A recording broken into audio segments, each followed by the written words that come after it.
नारायण नारायण, कितना अद्भुत दृश्य था। मैं तो धन्य हो गया। प्रभु, माता, आपके श्री चरणों में नारद का प्रणाम। प्रभु, ये जो दृश्य मैंने देखा, इससे मेरे अंदर की जिज्ञासा जागृत हो रही है। कैसी जिज्ञासा नारद? सब कुछ तो स्पष्ट है। प्रभु, आप तो सब जानते हैं। मेरी जिज्ञासा थोड़े में कहाँ शांत होती है। मैं विस्तार में जानने को उत्सुक हूँ।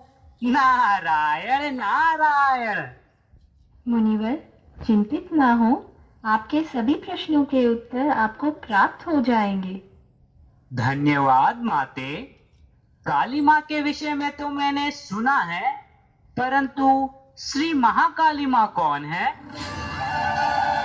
माता काली समय और मृत्यु की देवी है। वह काजल के समान कृष्ण थी, इसलिए उनका नाम काली पड़ा।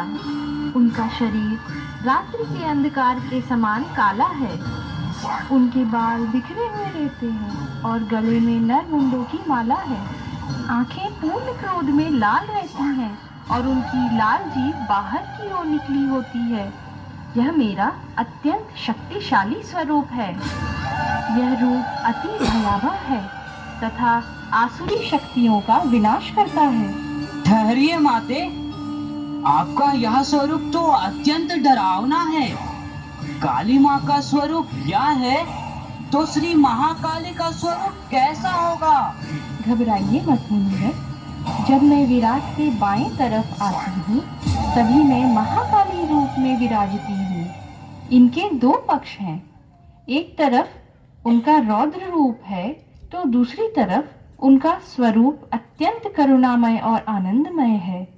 मेरे इस स्वरूप के विषय में वह स्वयं बताएंगी। आए देवी। मैं श्री महाकाली हूँ। सृष्टि के सृजन से पूर्व मैंने सर्वप्रथम श्री गणेश का सृजन किया, ताकि पवित्रता पूरे ब्रह्मांड में व्याप्त हो सके। पवित्रता ही मनुष्य का आधार है। मेरी शक्ति मनुष्य की ईड़ा नाड़ी में स्थित है। पावनता ही मनुष्य के जीवन का आधार हो, इसलिए यह नाड़ी मूलाधार चक्र से उठती है। मैं परमात्मा की शुद्ध इच्छा शक्ति हूँ। मनुष्य में उत्थान प्राप्त करने की शुद्ध इच्छा हो तो मैं उसके मार्ग में आने वाली सभी बाधाओं का नाश करती हूँ। किंतु मनुष्य यदि अधिक विलाप करने वाला हो या भूतकाल के विषय में अधिक विचार करता हो, तो उसकी अंतःस्थित मेरी शक्तियाँ क्षीण होने लगती हैं। प्रत्येक वर्तमान अतीत में बदल जाता है। अतीत में रहने वाले मनुष्य की बाई नाड़ी अत्यंत जटिल हो सकती है, अर्थात मनुष्य को सदैव वर्तमान में एवं आनंद में रहना चाहिए। आनंद ही मेरा स्वभाव है। आनंद में रहने वाले भक्त मुझे सर्वप्रिय हैं। एक प्रश्न आ रहा है मन में। सहजियों की बाई नाड़ी और किन कारणों से पकड़ सकती है? अगर कोई सहयोगी अन्य सहयोगी को अपना गुरु या परमात्मा मानने लगे, तो भी उसकी बाई नाड़ी पकड़ जाती है। सहयोग में आत्म साक्षात्कार सिर्फ आदि शक्ति माता जी की कृपा से ही मिलती है। सहयोगी तो मात्र एक माध्यम है। धन्यवाद प्रभु। माते, आपके अन्य शक्तियों के विषय में भी बताए। मुनिवर, जब महाकाली विराट के दाहिने ओर जाती हैं, तब वह महासरस्वती रूप में विराजमान होती हैं। देवी, मैं श्री महासरस्वती हूँ। सर्वप्रथम आपको मेरे सरस्वती रूप के विषय में जानना चाहिए। मेरा यह स्वरूप मनुष्य के शरीर के दाहिने भाग यानी पिंगला नाड़ी में व्याप्त है। सृजन शक्ति सरस्वती का आशीर्वाद है, जिनके द्वारा अनेक कलाएं उत्पन्न हुई। आत्म साक्षात्कार के पूर्व यदि मनुष्य किसी भी प्रकार की सृजनात्मक कलाएं बहुत अधिक करता है, तो वह बाएं या तो दाएं तरफ की अतिशयता में जा सकता है। बिना आत्म साक्षात्कार के कोई भी कला बेतुका हो सकता है। कला का कार्य जो भी मनुष्य करता है वह परमात्मा को समर्पित होना चाहिए। परमात्मा को समर्पित सभी कविताएं, संगीत और कलाकृतियां सदैव जीवित रहती है, क्योंकि उनमें मेरा सरस्वती तत्व जागृत होता है। आज के फिल्म संगीत आते हैं और जाते हैं, परंतु कबीर और ज्ञानेश्वर के भजन शाश्वत है। आत्म साक्षात्कारी व्यक्ति की कला अनंत शक्ति से प्लावित होती है, क्योंकि उसकी कलाओं में मेरा आशीर्वाद होता है। सरस्वती रूप में मैं ही विष्णु माया शक्ति बनती हूँ। यह तब होता है जब मैं हंसा और विशुद्धि चक्र पार करती हूँ। मैं ही श्री कृष्ण की बहन हूँ।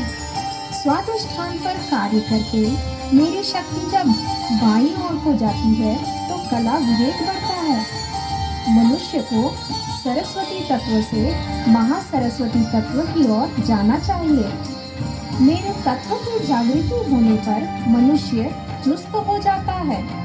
महाकाली तत्व से मनुष्य इच्छा करते हैं, पर इन इच्छाओं को मेरा तत्व कार्यान्वित करता है। सरस्वती तत्व यदि बीज है तो महासरस्वती तत्व वृक्ष है। इस बीज को वृक्ष बनाने पर मनुष्य महालक्ष्मी तत्व से जुड़ जाते हैं। मैं तो धन्य हो गया माते, आपको बारंबार धन्यवाद। मनुष्य के लिए सत्य सार यह है कि वह सब एक हैं, विराट के अंग प्रत्यंग। इसके विपरीत जाने पर वे अकेले पड़ सकते हैं तथा सामूहिकता से अलग हो सकते हैं। इसके कारणवश मनुष्य का सरस्वती तत्व महासरस्वती तत्व नहीं बन पाता। जब तक हम अपनी शुद्ध इच्छाओं को कार्यान्वित नहीं करते, हम महासरस्वती तत्व में नहीं उतर सकते।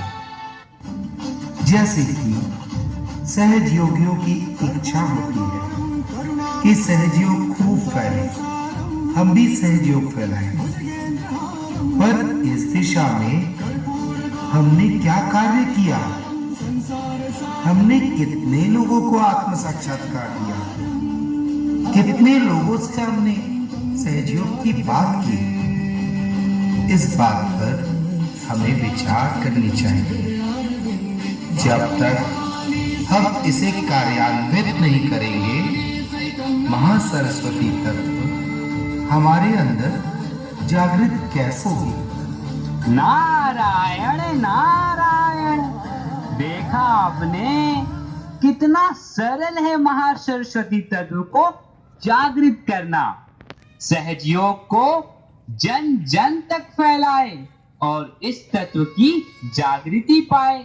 बोलो श्री आदि शक्ति माता जी श्री निर्मला देवी की जय। सत्य कहा नारद, जब मैं विराट के मध्य भाग में प्रवेश करती हूँ तब मैं महालक्ष्मी रूप में विराजमान होती हूँ। आइए देवी, मुनिवर को थोड़ा विस्तार में बताइए।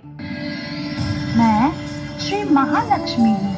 मेरी शक्ति मनुष्य के सुषुम्ना नाड़ी में होती है। मेरे तत्व को पाने से पूर्व मेरे लक्ष्मी तत्व को पाना आवश्यक है।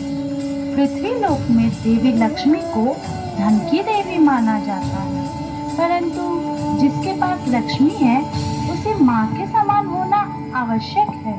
उसमें एक माँ का धैर्य, प्रेम एवं करुणा होनी चाहिए। मनुष्य जब करुणामय नहीं होते और अपने धन को दूसरों के हित के लिए उपयोग नहीं करते, तब तक धन के होते हुए भी वे प्रसन्न नहीं रह पाते। जिस मनुष्य के हृदय में प्रेम हो वही लक्ष्मीपति होता है। जब मनुष्य में ऐसे भाव आए कि वे दूसरों को क्या दे सकते हैं, उनके लिए क्या कर सकते हैं, तभी वे मेरे इस तत्व की पहचान कर सकते हैं। लक्ष्मी तत्व संतुष्ट होने के पश्चात मनुष्य में जिज्ञासा आरंभ होती है और यह जिज्ञासा उन्हें महालक्ष्मी तत्व से ही आती है। मेरे तत्व के माध्यम से मनुष्य उत्क्रांति पाते हैं। यही वह सीढ़ी है जिसके माध्यम से कुंडलिनी ऊपर की ओर उठती है। मनुष्य का मेरे तत्व के प्रति समर्पण होना चाहिए, अर्थात अपने अहम एवं बंधनों का त्याग।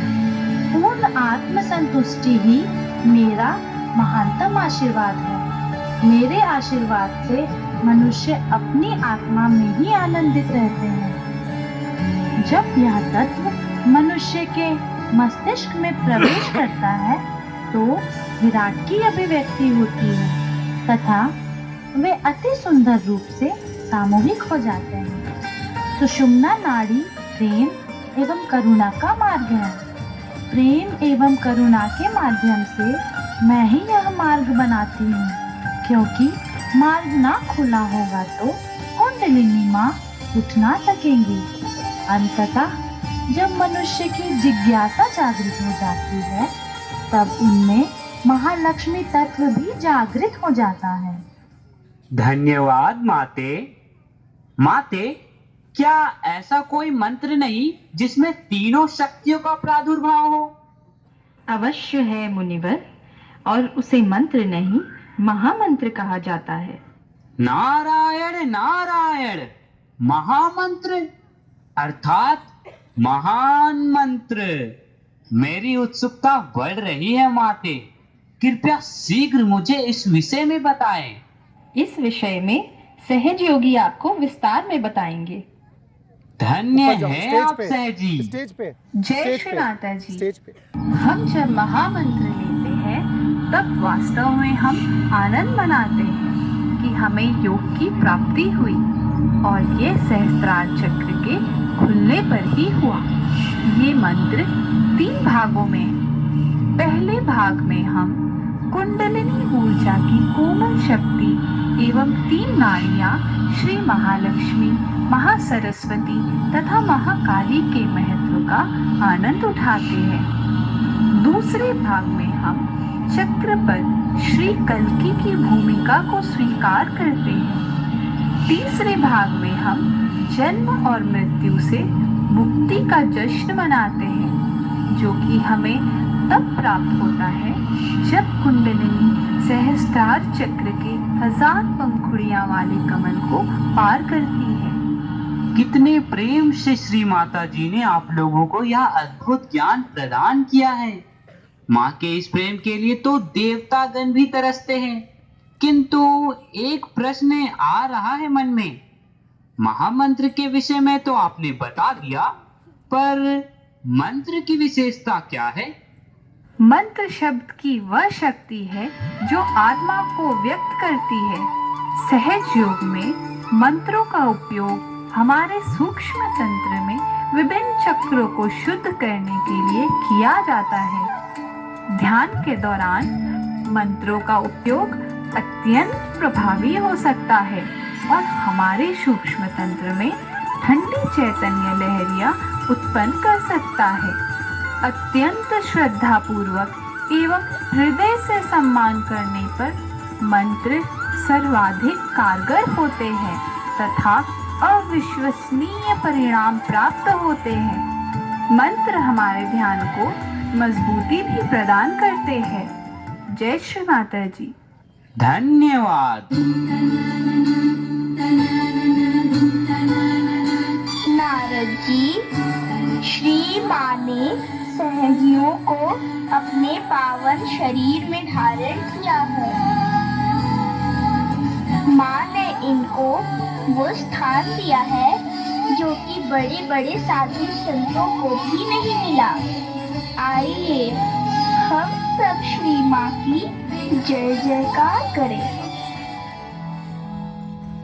महालक्ष्मी की जय, महासरस्वती की जय, महाकाली की जय जय जय। बोलो आदिशक्ति श्री माता जी, श्री निर्मला देवी की जय। महालक्ष्मी महासरस्वती महाकाली की जय। बोलो आदिशक्ति श्री माता जी, श्री निर्मला देवी की जय। महालक्ष्मी महासरस्वती महाकाली की जय। महालक्ष्मी की जय, महासरस्वती की जय, महाकाली की जय जय जय। बोलो आदिशक्ति श्री माता जी, श्री निर्मला देवी की जय। महालक्ष्मी महासरस्वती महाकाली की जय। महालक्ष्मी महासरस्वती महाकाली की जय। महालक्ष्मी महासरस्वती महाकाली की जय। महालक्ष्मी महासरस्वती महाकाली की जय। महालक्ष्मी महासरस्वती महाकाली की जय। महालक्ष्मी महासरस्वती महाकाली की जय। महालक्ष्मी महासरस्वती महाकाली की जय। महालक्ष्मी महासरस्वती महाकाली की जय। जय श्री माता जी। साला हमको माइक ही नहीं देता, इसलिए हम उसी में डाल दिया। आज इस शुभ दिवस पर हम सब सामूहिकता में साक्षात श्री आदिशक्ति के श्री चरणों पर ध्यान लगाएं और मां से यही प्रार्थना करें कि मां हमारे अंदर इन तीनों महाशक्तियों को जागृत करे। यदि हम अपने अंदर इन त्रिगुणात्मिका मां की शक्ति को जागृत कर ले तो उत्थान प्राप्त करने का मार्ग अत्यंत ही सुगम हो जाएगा। आप सब अति भाग्यशाली हैं जो स्वयं त्रिगुणात्मिका मां आपको मिली। अगर सभी सहयोगी स्वयं को मां के श्री चरणों में पूर्ण रूप से समर्पित कर दे तो अनंत आशीर्वाद की प्राप्ति होती है। अब हम सब परम पूज्य श्री माता जी की अमृत वाणी को ध्यान पूर्वक सुने, जिसमें उन्होंने आशीर्वाद स्वरूप अनंत शक्तियों का वरदान दिया। परमात्मा आप सबको सुखी रखे। मेरा पूर्ण आशीर्वाद आपके साथ है। मेरा हृदय, मन, शरीर पूरी समय आप ही की सेवा में संलग्न है। मैं एक पल भी आपसे दूर नहीं। जब भी आप मुझे सिर्फ आंख बंद करके याद कर लें, उसी वक्त मैं पूर्ण शक्ति लेकर के शंख चक्र गदा पद्म गरुड़ लई सिधारे। एक क्षण भी विलंब नहीं लगेगा, लेकिन आपको मेरा होना पड़ेगा। ये जरूरी है। अगर आप मेरे हैं तो एक क्षण भी मुझे नहीं लगेगा, मैं आपके पास आ जाऊं। सबको परमात्मा सुखी रखे और सुबुद्धि दे। सन्मति से रहो, सन्मति से रहो।